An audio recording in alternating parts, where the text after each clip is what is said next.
Okay, in this video, I'm going to talk to you about modelling so that you're able to answer questions on modelling in your exam.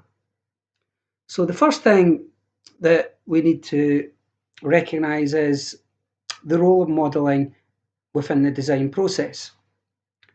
Models are made from modelling materials. Models can be the actual size of the product, or they can be smaller than the product, or they can be larger than the product. It really depends on what it is you're designing.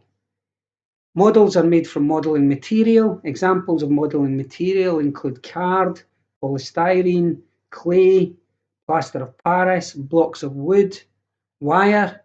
All of these are materials that can be used to produce models to help within the design process. In your Nat 5 course, you need to know about 4 models.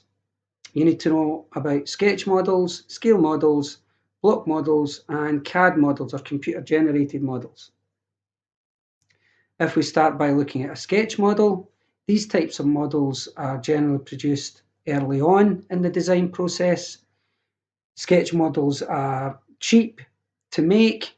You can produce them quickly. They're very useful for examining technical arrangement or usability. Block models can be used to basically explore ergonomics.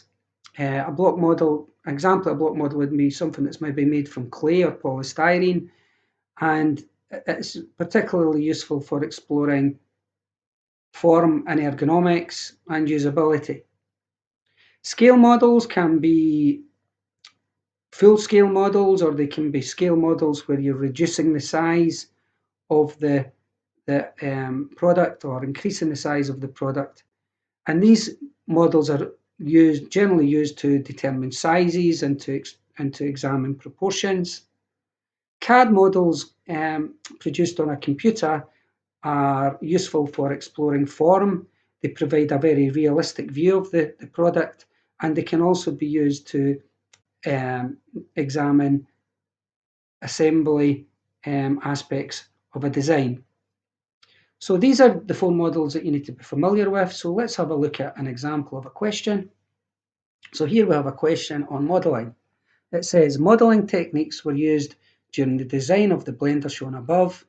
Explain the reason for using the following modelling techniques when developing the blender. And it's important here in brackets where it says different reasons must be given for each technique. So you can't repeat the same reason for these 2 examples of models.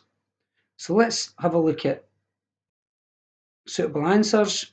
So for a sketch model, you could say something like, sketch models could have been used to help in developing the blender idea. These models are cheap to make and can be produced quickly. The technical arrangement of the parts of the blender could be explored. In relation to a full-scale model, we could say a full-scale model of the blender would have been useful to help determine sizes. Proportions and ergonomics could be assessed using a full-scale model.